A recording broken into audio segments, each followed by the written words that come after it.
Hello everybody, and this is the second video on a set of two videos to get your tower view fully set up and running for X-Plane 11 by using the Swift pilot client. So on this video the objective is to get that properly set up, and the main intent behind all this is, by setting it up, is to take the tower controlling experience to the next level, getting it closer to the way it is in real life, where a tower control or tower controller is truly just looking out the window from that tower, and it's based on what he or she can see, then you provide your instructions and ATC to pilots accordingly to the aircraft around the airport. And there are differences between the type of airports that we have. We know that in our FIR we have controlled airports and we have uncontrolled airports. We have the controlled airports or towered airports. 3 airports in our FIR have what is known as ASDE MLAT. That stands for Automatic Surface Detection Equipment Multilateration. And what that is, in short, it's a ground radar. It's a radar that the tower, the ground controller, can use in order for them to be able to have a second means of confirming and verifying the ground movement. And to a certain extent, we haven't necessarily been simulating that in the BATSIM network, and I will go through a couple of things that to take into account, provided you have your tower view fully set up. But therefore, what that also means is that on the airports that don't have ground radars, then you go back to fully visual, 100% visual control if you are doing tower controlling. So that is the main objective behind this. Content of this short video today is going through the requirements, what you need to successfully go through this session and get everything set up. And then we'll go through a set of 5 steps. So step number 1 being EuroScope. What do we need to do with EuroScope? Step 2 is X-Plane. What do we need to do with X-Plane? Step 3 is the Swift client. What do we need to do with it? Step 4 is back to X-Plane on setting up the tower view. And step 5 is back to that topic that I started with, as far as the objective is concerned, on properly setting up your ground ASR, your ground radar view, for it to give you the information we want it to give you. Nothing more, nothing less. We'll go through that in full detail. So let's start with the requirements. Requirements is you need to have EuroScope fully installed, up and running, pretty much ready for if you were to connect for an ATC session as tower in this case. You need to have X-Plane flight simulator fully set up and running, all installed in your computer, just ready to launch it. And you need to have the Swift pilot client fully installed, ready to go. Just click on the icon on your computer and then for the program to launch and run. The previous video we put together goes through the initial setup and installation of the Swift pilot client. So we are assuming that you have taken a look at that video already and therefore ready to move into step 1. Step 1, EuroScope. I'm just going to launch my EuroScope session as you would. Just going to take a couple of minutes here.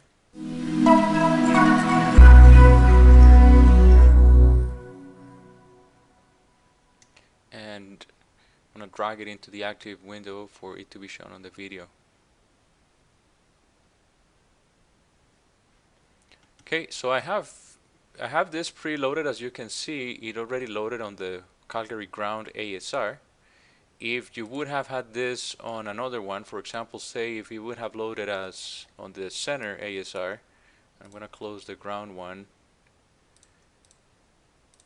If you would have loaded it here, just do the same, just go, and if you don't see it here, you remember, you go to open, you go to the sectors file, and then you just look it up on the ASR subfolder where we have pre-populated all the different ASRs that you can use. I would go into ground, and depending on which airport I'm planning to control in this session, I would open that up. So I'm planning to do Calgary ground. And that's as far as you need to go with EuroScope here, setting it up initially at this point. Next step within EuroScope is you connect to the network. Same here. Previously I had already tested this before the video, so it loaded up with the Calgary Tower call sign.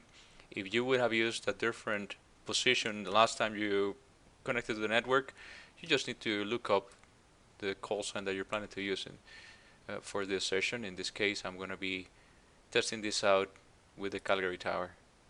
Everything else in the connecting window from EuroScope remains the same. You don't need to change anything. So in principle, what that means is there aren't changes to anything of what you should have done before. That takes care of step 1. Step 2 is launching EuroScope. I just click on the icon on my computer for EuroScope to be launched properly. I'll just wait for it to fully load, and then I'll just drag it into the window here.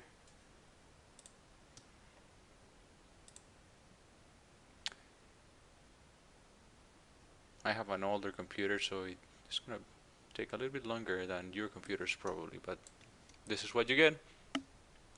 Over here, what you do is just set it up as a new flight. Start by selecting another location, the airport you're planning to control, so that's Calgary.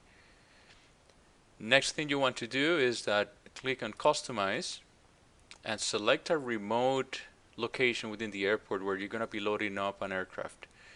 Mainly because the chances of 95, if not more, % of the traffic that would log into VATSIM on a given airport is Calgary specifically. They're going to be around the main terminal. You may have a couple of guys on the cargo ramps, any of those. You will rarely, almost never, get anyone down here. The executive terminals, private jets park here usually, or even remote terminals like this. This is the SAID apron, it appears. That's the Southern Alberta Institute of Technology. So I'm going to select a remote location, pretty much to be out of the way of everybody else. And then you're going to select an aircraft. My recommendation, as I'm doing here, as I have an older computer, I'm selecting one of the smallest ones. Doesn't demand a lot of memory power. I don't need it to. So the Cessna Skyhawk is my choice. And once I've done that, I'll just click on Start Flight. As my computer is a bit older, it's going to take a couple of minutes, unfortunately. So what I'll do is that I'll pause the video there, and then I'll resume it once X-Plane is fully loaded with that Cessna on the apron I selected. Okay, so EuroScope X-Plane is fully loaded. Just quickly, I just take a look from the outside. That's Shift 6 on X-Plane 11. Zoom out a bit. Then that's my Cessna on the SAID apron of the Calgary International Airport. You see that is the remote south portion of the airport. Runway 35 left, 17 right. Runway 35 right, 17 left. Okay, so that's as far as we go here.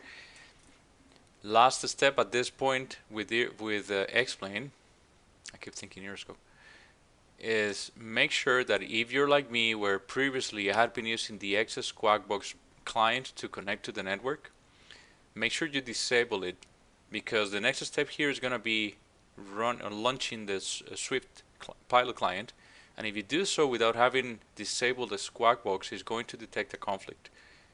In order for you to disable this, you go to the plugin admin option, enable disable, and then you just tick off XS Quackbox for that matter, and with that, that's it. XS Quackbox is disabled temporarily. That takes care of step 2. Step 3, now I'm going to be launching the Swift client. I have already a shortcut on my desktop, so I'm just going to click on that. You're launching the GUI pilot client. I'm just going to drag it in place here. And this is the way it loads. The steps you need to follow once this is up and running is go to connect. In this case, as we are planning to set up a tower view, instead of selecting a network as you would if you are connecting as a pilot using the Swift client, where you would select the server that is closest to your geographical location, click on other servers. And as you can see on other servers, the options it'll give you are the servers that you would have created already. This is the server, the tower view server we created on the previous video number 1 of this series.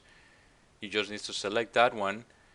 And after that, pretty much everything else, I had already pre-populated that. If you haven't done so, you would have to include your VATSIMC ID, your password, your real name, and your home base.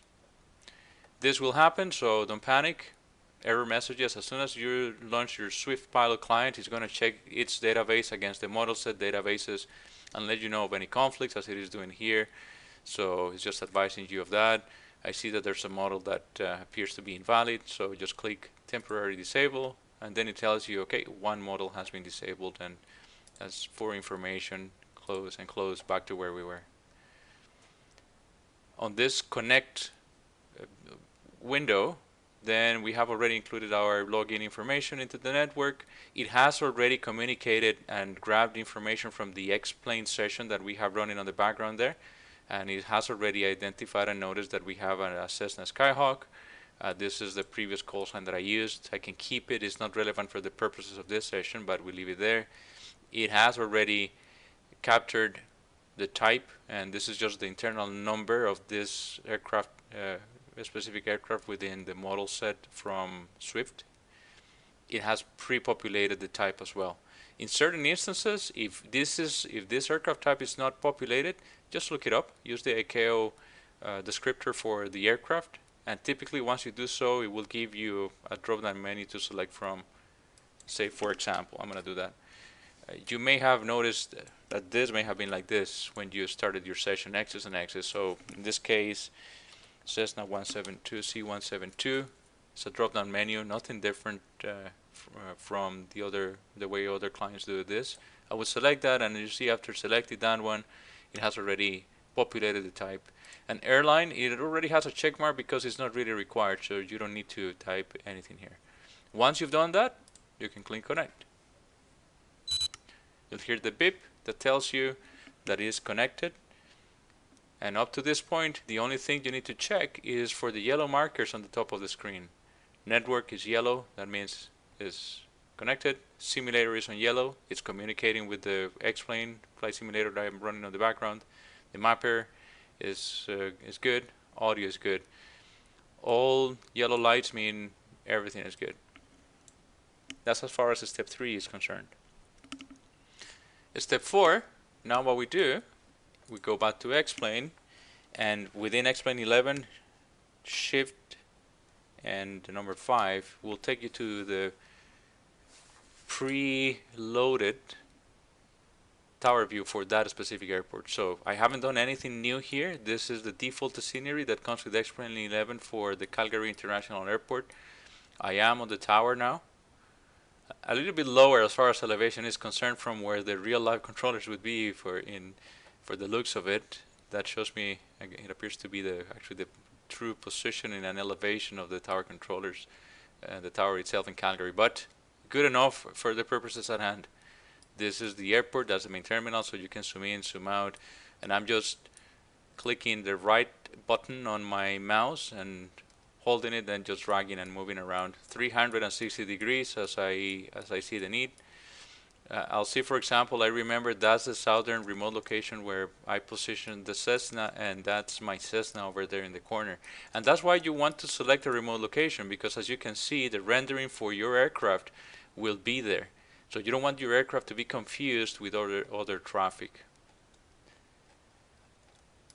So as you can see with this already, you start seeing the very nice opportunities you'll have if you are planning to control as tower or as ground controller for that matter. That's as far as it goes with the step number 4. The final step here is going back to EuroScope, because there are a couple of things that we haven't necessarily enforced in the past, and this is just for you to take into account. It's your prerogative at this point, but if you are going to be taking your controlling experience to the next level, that means that this, what you're seeing here, should only be giving you information captured by the ground radar if the aircraft you're controlling is an airport with ground radar. And again, in Edmonton's FIR, we're only talking about the Calgary International Airport, Edmonton International Airport, and the Fort St. John airports are the only 3 that have ASTE MLAT. Any other airports, you should not have the radar capabilities. So therefore, you shouldn't be seeing anything here. Yes, the network will give us information and all the aircraft will start popping up as soon as they populate and move around. But in reality, if the airport doesn't have a ground radar, you shouldn't be seeing anything here. In Calgary's case, and this applies for Calgary, Edmonton, and Fort St. John, what being the case that we do have ground radars, what I'm advising you to do, which is what I'm trying to do myself, I'm trying to push myself to the next level there, is changing the way the information is presented. Because by default, this option most likely, if you go to the display settings dialog box, again, just by clicking on that icon there, by default, this simulation mode is likely going to be on easy ground. And what that means is that truly it's not simulating anything. It's just, of course, recognizing that someone logged in is on the airport, the airport that you're controlling. This is the radar view for that airport. So you will see the icon for the aircraft there. In real life, however, if you want to take this to the next level, then you need to switch this to radar and click OK. And now what will happen is that you may have a whole bunch of aircraft just parked there on the main terminal or anywhere around the airport. But if those aircraft have their transponders off or transponders standby, you won't see anything here. It's not until they change their transponder into a squawk mode Charlie that then your radar will pick them up, and then you'll see the target that the ground radar is picking up on. A final step to have everything properly set up is go to other settings here, click on general settings, because there's an important option that you need to make sure that you check off as well. I did it a few sessions ago on my own while I was testing all this, and that is in the middle of the screen here under miscellaneous options, there's an option that says assume aircraft on the ground as a standby. Previously I had this checked off, and what that means is that even after I changed into the radar capabilities here for the ground ASR, if I have this checked off, truly is not really helping you. It's not going to work the way it should. By ticking this off, however, now what you're saying is that an aircraft is on the ground, and don't assume as that aircraft being on a standby mode. Just let that aircraft work on that and turn on or turn off their transponder, and it's not until they do either or that you will either see them or not with your radar. So make sure that this box is checked off. I have done so previously as well, so in my case I'm fully set up. And of course what that means is that now, in order for me to show you how this all works, I'll need some traffic to come into the airport, and right now I don't have any traffic coming into Calgary, so it's not of much use right now. But as far as the procedure is concerned, that's pretty much it.